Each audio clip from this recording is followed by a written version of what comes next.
All right, guys, so today we are going to be fixing the rear wheel bearing for my 1992 Chrysler LeBaron. This vehicle has truly earned everything, man. It's truly earned the title of Old Faithful because it's been such a blessing to me. You know, I bought this in 2020. So I've had it for 5 years now, and this thing has got me across America and back through all the deserts and everything on Route 66, to doing delivery work, to getting me to different states to visit my girlfriend and back, you know, just all the adventure, man. Yeah, all the adventure. This thing, it just keeps chugging along, and I couldn't be more blessed for that. But, you know, like anything that is 32 years old or older, you know, you're gonna have some problems every now and then. And right now, we gotta replace the rear wheel bearing. So I figured I would give you all a little update of everything that's been going on in life, where I've been, why I haven't been posting much, you know, while I changed the wheel bearing. Because why not, you know?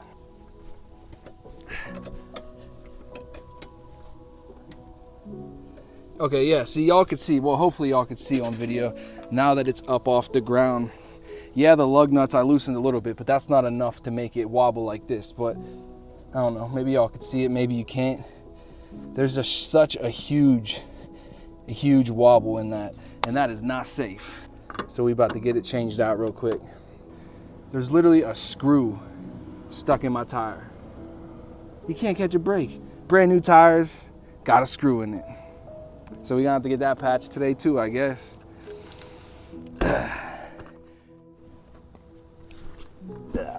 Turning 30 in life, man, and feeling like most 30-year-olds, I'm sure, and most people beyond even 30, feeling like you don't necessarily have it all figured out yet, you know?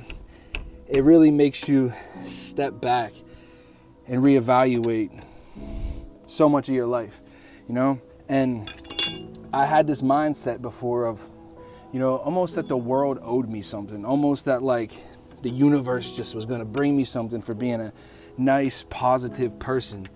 And the older that you get, the reality is that's just not the case, man. You know, if you want something in life, you actually have to become the person who's able to go out and get it. You actually have to work to become the person who's able to have those resources, or to at least obtain those resources in one way or another. Time is valuable, you know, and these things that we think when we're young and naive, these things that we think are just going to come to us because we're nice or we're positive or any of this other type of stuff. You realize when you get older that nobody is going to get this stuff for you. Nobody is going to make this life happen for you except you. That can be scary. It scared me a lot, you know, but sometimes that fear is a healthy one, because it makes you really start counting the cost, and it makes you really start questioning, am I really living up to what I thought I was supposed to do in life? Also with my faith, man. With my faith, it's easy to say you're a Christian. It's easy to say you believe in God. It's easy to say all of these things, you know? But when it comes time to live it, when it comes time to walk it out, are you just a Christian for social media? Are you just a Christian for your friends and family? Or are you a Christian for real, you know? Are you really the person that you believed or that you've convinced yourself that you are? Come on. Oh, that looks not so good up in there. Oh, jeez. Like I keep saying, but as turning 30, you're in this weird place where you're like, you're not a kid anymore, you know? You still feel like, man, I'm like a teenager, I'm a young kid, but the reality is you're not. The goal isn't to ask permission in life anymore. The goal is not to ask permission to exist, permission to be you, to share, you know? But I've been learning and teaching myself things, man. There's so much on like this, you know? I didn't know how to do this a year ago. I didn't know how to do this a few months ago.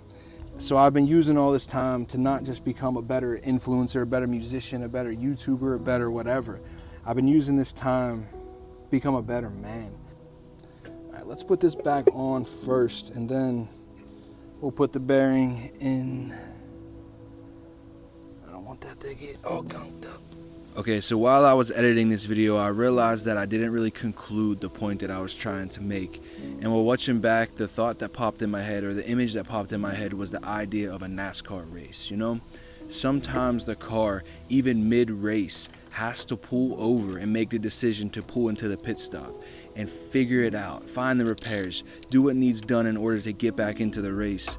And when you're not willing to do that, sometimes the repercussions could be devastating. Sometimes you have to be willing to pull off to the side and address what needs addressed in order to win. Oh yeah, and we got to get this tire patched. Was that just in my head? Oh nope, it's right here. Of course. A screw's better than a nail, I think, because a nail, it's a lot easier for it to fly back out and drain your air in the tire while you're driving, but I think a screw kind of helps maybe hold it in there a little more. Are we good that way? We good that way. Yeah.